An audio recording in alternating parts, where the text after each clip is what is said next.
अस्सलाम वालेकुम सामीन, welcome to my channel voice of Mona.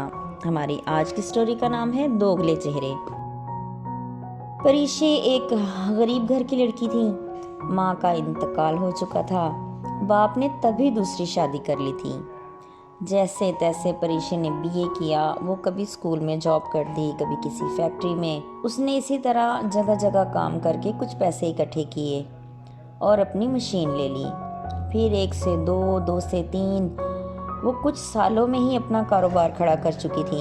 सौतेली माँ की वजह से घर का माहौल सही नहीं था। सच कहते हैं, औरत ही औरत की दुश्मन है। सौतेली माँ ने उसकी शादी मीठे प्यारे बनकर अपने भतीजे से करवा दी, सिर्फ परीशे के कारोबार की वजह से। सब दोगले थे। परीशे के मुंह पर परीशे के, बाद में परीशे की बुराइयां करते। वो जगह जगह परीशे के किरदार पर उंगली उठाती।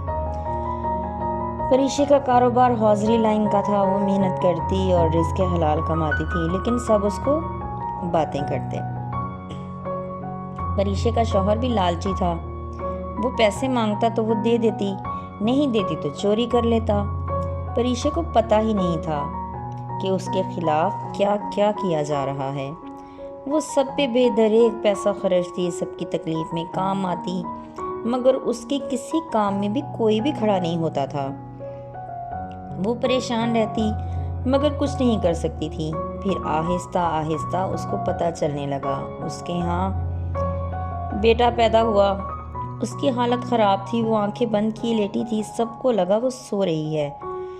उसके खिलाफ बातें करने लगे। वो सुन रही थी सब। उसकी बस आंखें बंद थीं। उसकी आंखों से आंसू बहने लगे। उसने खुद को बहुत कंट्रोल किया, लेकिन उसका दिल टूट गया था। वो यकीन ख़त्म हो गया था। फिर अक्सर यही होने लगा। वो खामोश थी और बातें सुनती रहती थी।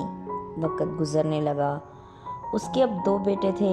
वो उन्हें पाल रही थी। उसका काम बहुत फैल चुका था।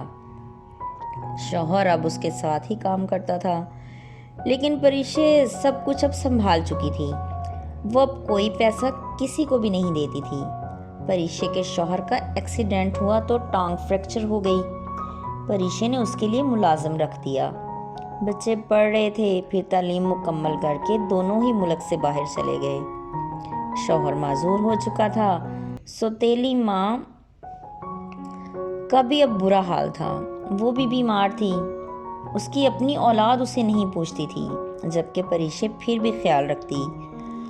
काम करने वाली औरत चाहे जितनी मर्जी अच्छी हो, उसको लोग बुरा ही समझते हैं, और ये हमारे माशरे की बहुत बड़ी खामी है। वो जाने बगैर फौरन उंगली उठा देते हैं। परीशे अब फिक्र नहीं करती थी।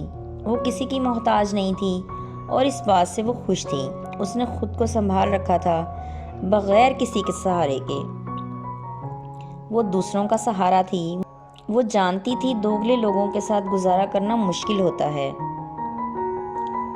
लेकिन उसने फिर भी किया, और अल्लाह ने उसे उसके सब्र का फल भी अता कर दिया।